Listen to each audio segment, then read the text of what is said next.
Pierre-feuille stylo est un jeu de mots qui rappelle le milieu de l'enfance. On voulait un nom qui nous rassemble tous, à la fois ceux qui sont concernés par la nature, les pierres, les feuilles, mais aussi ceux qui sont concernés par le milieu scolaire, d'où le stylo. Nous avons contacté le Parc national du Mercantour et nous avons eu envie de leur proposer de travailler ensemble. C'est une mission qui fait partie intégrante des missions fondatrices de tous les parcs nationaux en France, c'est-à-dire la sensibilisation et l'éducation aux enjeux de protection de l'environnement. Un autre objectif qui était important pour nous, c'était de favoriser une mixité entre des élèves qui habitent à la montagne, des élèves qui habitent le littoral, de vivre un moment de plaisir dans la nature. Le principal objectif, c'est de permettre à des élèves de rencontrer d'autres élèves, à des enseignants de rencontrer d'autres enseignants, en partant du principe qu'on est tous différents et que la différence, c'est normal. L'école spécialisée du château, c'est une école qui scolarise des élèves handicapés. Des élèves qui ont plusieurs types de handicap, soit un handicap visuel, des enfants non-voyants ou malvoyants, ou des enfants qui ont un trouble de la santé ou un trouble de la motricité.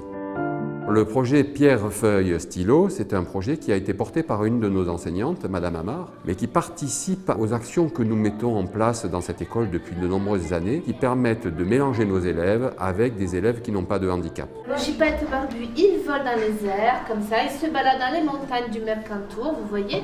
Je suis enseignante spécialisée à l'école spécialisée du château. Donc mon métier, c'est un métier d'instit, en m'adaptant aux difficultés de chacun et aux pathologies de chacun. Le projet Pierre-feuille stylo pour mes élèves, c'était une motivation extraordinaire puisqu'on a commencé par une rencontre à Valberg avec une autre classe de cours préparatoire, une classe de la Bolène-Vésubie qu'on a rencontrée. Et donc ça a donné du sens pour des élèves non-voyants et pour tous les autres qui n'avaient d'ailleurs jamais été à la montagne, jamais été à Valberg. L'inclusion dans la société d'aujourd'hui, c'est un changement de regard. Avant, on parlait d'intégration scolaire, c'est-à-dire que c'était à l'enfant quelque part de s'adapter pour pouvoir être intégré dans une classe. Là, avec l'école inclusive, on renverse la donne. On part du principe que l'enfant, de fait, il est dans la société. Qu'il soit porteur de handicap ou non, qu'il soit porteur d'une différence, d'une maladie, il est là. Et donc c'est à nous, la société, de s'adapter pour que lui trouve sa place, pour que lui puisse progresser au maximum de ses capacités à partir de là où il en est. Le fait de ramener, on va dire, la montagne dans la classe, c'est super enrichissant. Ça a permis aux enfants de toucher différents éléments, de le voir, d'associer des sons, des images, d'avoir un petit peu du Mercantour qui est arrivé au cœur de Nice, quoi. L'inclusion, c'est le meilleur moyen pour former les générations futures ou vivre ensemble. Un enfant qui va grandir en contact avec des enfants qui sont un peu différents de lui, on en fera un adulte ouvert. Le principe fondateur de Pierre-feuille stylo est la rencontre de deux classes. Une classe ordinaire qui est plutôt située sur le Parc national du Mercantour et une classe qui dépend de la circonscription de l'adaptation scolaire et de la scolarisation des élèves handicapés qui se trouve plus sur le littoral. Les enseignants se rencontrent déjà une première fois lors d'une journée de formation. Donc là, on les dote d'éléments qui leur permettent de se projeter dans cette année qu'ils vont vivre. 2 journées de formation ont été organisées pour les enseignants inscrits à ce projet. Le parc a pu intervenir pour présenter d'une façon générale l'institution parc, les objectifs et aussi pour présenter toutes les ressources pédagogiques que le parc pouvait leur mettre à disposition tout le long de l'année scolaire. Cette année, par exemple, ils ont eu une conférence sur la biodiversité qui a été faite par un guide de montagne qui a travaillé dans le parc du Mercantour.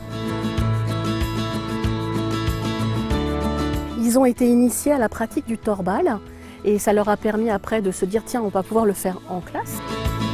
Il était tout à fait naturel pour nous que le Musée national du sport participe à ce genre de dispositif sur le thème du sport et notamment du handisport, qui est également une thématique à part entière au sein de notre musée, puisque nous mettons en valeur tous les sportifs, qu'ils soient en situation de handicap ou non. C'est vraiment un projet de rencontre et de partage qui peut s'adapter d'ailleurs à tous les publics et qui peut vraiment rayonner au-delà des Alpes-Maritimes. Quelles sont un petit peu vos impressions concernant ce jeu du torbal? On essaye d'adapter son espace par rapport au bruit. Moi, j'ai une sensation de crispation de ne plus avoir de la vue et d'être l'aveugle. Ça a été vraiment les oreilles qui prennent le dessus sur tout le reste. Il y a moyen de faire émerger finalement le point de vue de l'élève en lui demandant quelque chose qui cognitivement pour certains n'est pas évident, c'est de reporter sa réaction et de pouvoir en parler a posteriori. Un autre pilier très important, c'est le projet pédagogique toute l'année. C'est-à-dire que les enseignants, dans leur pédagogie, par rapport au programme, au socle commun de connaissances et de compétences et de culture, ils vont choisir des compétences qu'ils vont avoir plutôt envie de travailler, puisqu'ils ont repéré que ça, chez les élèves, c'était en creux. Donc ça permet d'activer des apprentissages tout au long de l'année et ça va être stimulé par la présence des partenaires. Il y a eu notamment le Club Alpin de Nice avec la section handicap, avec la présence de 2 personnes et notamment de Camille Audibert, une jeune alpiniste hémiplégique suite à un accident, qui malgré son handicap a su garder intacte son envie de faire de la montagne son terrain de jeu. Et du coup, elle arrive à transmettre sa joie de vivre aux élèves qu'elle a pu rencontrer lors d'animations pédagogiques qu'elle est allée faire dans les classes. Les binômes participants au projet Pierrefeuille-Stylo choisissent en début d'année un thème qu'ils vont développer tout le long de l'année. Le Parc national du Mercantour a accompagné, à travers des ateliers pédagogiques et des animations, les classes qui avaient choisi un thème en lien avec le parc. Et ce sont les agents installés dans les vallées du parc qui sont allés dans les classes assurer ces animations. Les enfants, donc, au cours de mes interventions, présentent beaucoup d'intérêt et ont souvent beaucoup de questions. Quand on intervient, on leur montre des animaux, alors ça leur ouvre l'esprit sur plein de questions, sur comment vivent les animaux en montagne, comment l'homme a pu s'adapter aux conditions d'habitat en montagne. Le gypaète, c'est un peu bizarre, manger des os, c'est dur. Le contact de l'homme avec la nature est un lien fort pour justement que des enfants qui se trouvent en situation de handicap puissent travailler avec des enfants ordinaires autour d'un sujet qui tient à cœur à tout le monde. Quand Christine Labasse nous a proposé de travailler avec l'IME Matisse, on a tout de suite accepté, on a tout de suite accroché. J'ai découvert chez mes élèves une certaine capacité à faire preuve d'empathie, de patience, d'écoute, ce dont ils ne font pas toujours preuve entre eux en temps normal au collège. Ils ont beaucoup sollicité le contact avec les autres élèves, notamment par mail, et surtout ils se sont aussi un peu remis en question parfois sur leur conduite, pas se dire que ça n'a pas marché, on laisse tomber. On a compris qu'on avait des choses en commun même si on était un petit peu différents. Là, ils ont vraiment fait tout ce qu'il fallait pour que le projet soit mené à bien.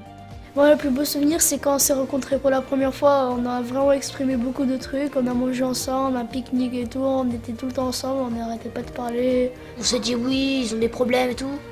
Et là, ils nous donnent une bonne leçon sur tout le handicap. Parce qu'ils vivent pas comme nous. Alors, moi, j'aime bien. Ça m'a beaucoup plu, on a rigolé, on apprend des choses que nous, on ne peut pas connaître.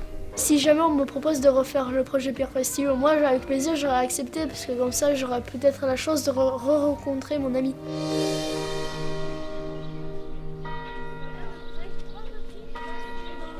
Bonjour. Bonjour. Bienvenue dans notre école.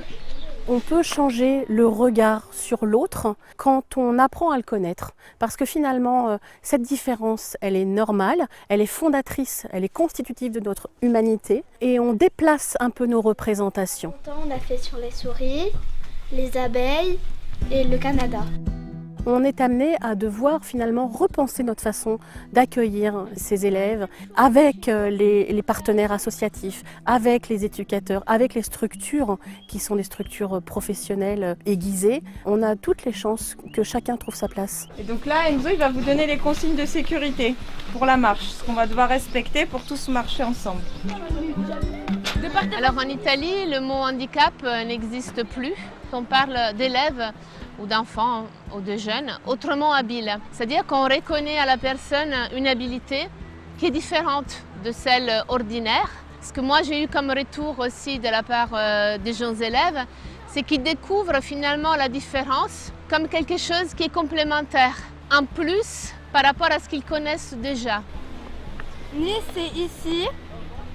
Tout ce qui est vert, c'est le parc du Mercantour.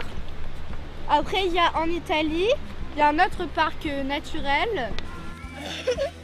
Là, aujourd'hui, les correspondants viennent à la Bolène et nous, on ira aussi une fois au Collège Fabre au mois de mai. C'est un projet qui va au-delà de l'éducation spécialisée. En fait, on a plein de différences puisqu'on est village-ville. On a comparé comment on venait par exemple à l'école. Nous, on n'a pas de tram, on a moins de moyens de transport, on vient à pied. On a mer-montagne, collège primaire, il y a l'âge aussi qui est différent. Et que malgré toutes ces différences, eh bien, on arrive à trouver des points communs et à faire quelque chose ensemble. De ne pas avoir peur de l'autre. Nous avons décidé de se rencontrer aujourd'hui à la Bolagne-Vésubie pour que nos élèves du littoral puissent rencontrer un berger, qui est l'un des métiers qui fait partie de notre projet, et aller voir son métier, comment il le fait, où il le fait, de pouvoir être mélangé et partager des moments avec d'autres élèves.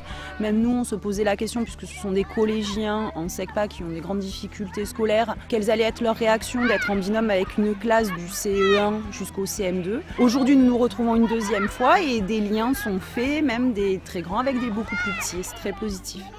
On dirait que ça leur fait bizarre de voir les agneaux, caca, enfin des trucs comme ça. En ville, la bergerie, elle n'est pas à côté des bâtiments et de ça.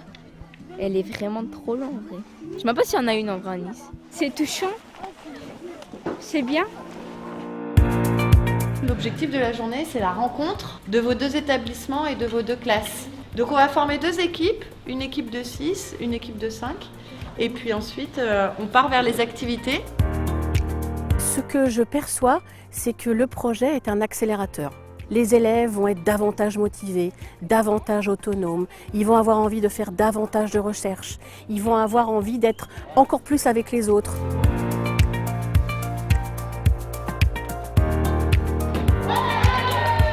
De voir en vrai ce qu'ils ressentent, c'est chaud. C'est vraiment quelque chose de formidable parce que ça apporte énormément au quotidien.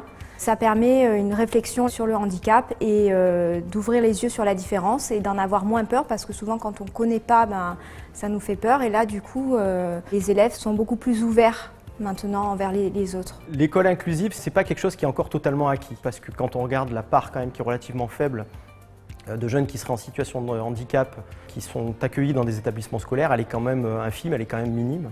Et donc ce type de journée, au final, où il y a une concrétisation de tout ce dont ils ont pu entendre parler, est fortement bénéfique, puisqu'elle ne peut qu'apporter une réalité et quelque chose des éléments concrets.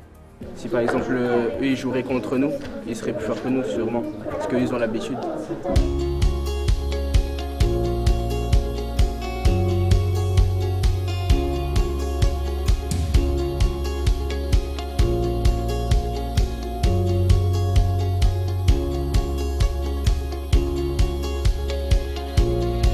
Un projet comme celui-ci, c'est possible. C'est-à-dire qu'on peut rassembler des enfants de différents horizons, qui ont eu des parcours différents, et que l'on peut les mettre en apprentissage. Une action qui au départ nécessitait une énergie impressionnante, mais qui aboutit à beaucoup de plaisir. Au-delà de toute compétition, construire la société de demain.